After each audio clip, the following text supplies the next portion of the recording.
ಒಳ ಮೀಸಲಾತಿ ಜಾರಿ ಮಾಡುವಂತೆ ಡಿಕೆಶಿ ಜೊತೆ ಮಾತನಾಡ್ತೇನೆ ಅಂತ ಒಳ ಮೀಸಲಾತಿ ವಿಚಾರ ಸಂಕಿರಣದಲ್ಲಿ ಸಿದ್ದರಾಮಯ್ಯ ಹೇಳಿಕೆ ನೀಡಿದ್ದಾರೆ. ಡಿಕೆ ಅವರು ಸಿದ್ದರಾಮಯ್ಯ ಹೇಳಿದ್ದನ್ನ ಕೇಳ್ತೇನೆ ಅಂತಾರೆ. ಒಳ ಮೀಸಲಾತಿಯಲ್ಲಿರುವ ಎಲ್ಲಾ ಗೊಂದಲಗಳನ್ನು ನಿವಾರಿಸಿ ಜಾರಿ ಮಾಡುವಂತೆ ನಾನು ಡಿಕೆ ಶಿವಕುಮಾರ್ ಬಳಿ ಮಾತನಾಡ್ತೇನೆ. ಡಿಕೆ ಶಿವಕುಮಾರ್ ನನ್ನ ಮಾತು ಕೇಳ್ತಾರೆ ಎಂಬ ವಿಶ್ವಾಸ ನನಗಿದೆ.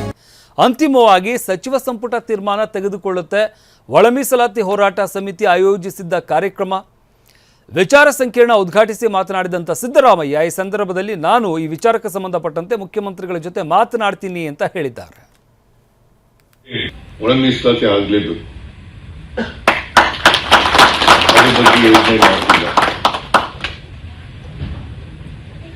ನಾನು ಆಗ್ಲೇ ಪ್ರಸ್ತಾಪ ಮಾಡದಂತೆ ನಾನು ಚೀಫ್ ಮಿನಿಸ್ಟರ್ ಅಲ್ಲ, ಈಗ ಹೇಳೋದಷ್ಟೇ. ಡಿಕೆ ಶಿವಕುಮಾರ್ ಈಗ ಚೀಫ್ ಮಿನಿಸ್ಟರ್ ಇದ್ದಾರೆ. ಅವ್ರು ಹೇಳಿದ್ರು ಸಿದ್ದರಾಮಯ್ಯನವ್ರು ಏನ್ ಹೇಳ್ತಾರೆ ನನಗೆ ಅದಕ್ಕೆ ಒಪ್ಪಿಗೆ ಇದೆ ಅಂತ ಹೇಳ್ತಾರೆ. ನಾನು ಹೇಳ್ತೀನಿ.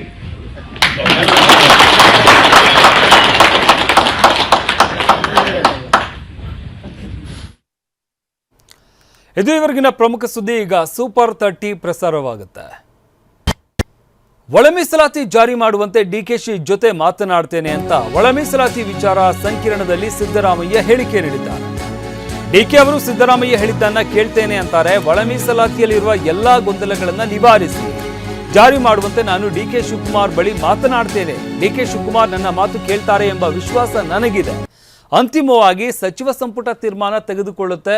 ಒಳ ಮೀಸಲಾತಿ ಹೋರಾಟ ಸಮಿತಿ ಆಯೋಜಿಸಿದ್ದ ಕಾರ್ಯಕ್ರಮ ವಿಚಾರ ಸಂಕಿರಣ ಉದ್ಘಾಟಿಸಿ ಮಾತನಾಡಿದಂಥ ಸಿದ್ದರಾಮಯ್ಯ ಈ ಸಂದರ್ಭದಲ್ಲಿ ನಾನು ಈ ವಿಚಾರಕ್ಕೆ ಸಂಬಂಧಪಟ್ಟಂತೆ ಮುಖ್ಯಮಂತ್ರಿಗಳ ಜೊತೆ ಮಾತನಾಡ್ತೀನಿ ಅಂತ ಹೇಳಿದ್ದಾರೆ. ಒಳ ಮೀಸಲಾತಿ ಆಗಲೇಬೇಕು,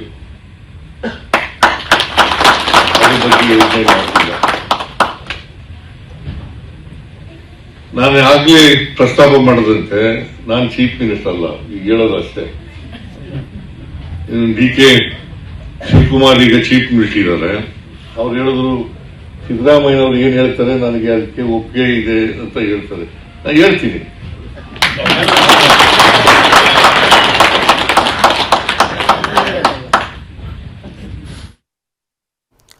ಇದು ಇವರೆಗಿನ ಪ್ರಮುಖ ಸುದ್ದಿ. ಈಗ ಸೂಪರ್ 30 ಪ್ರಸಾರವಾಗುತ್ತೆ.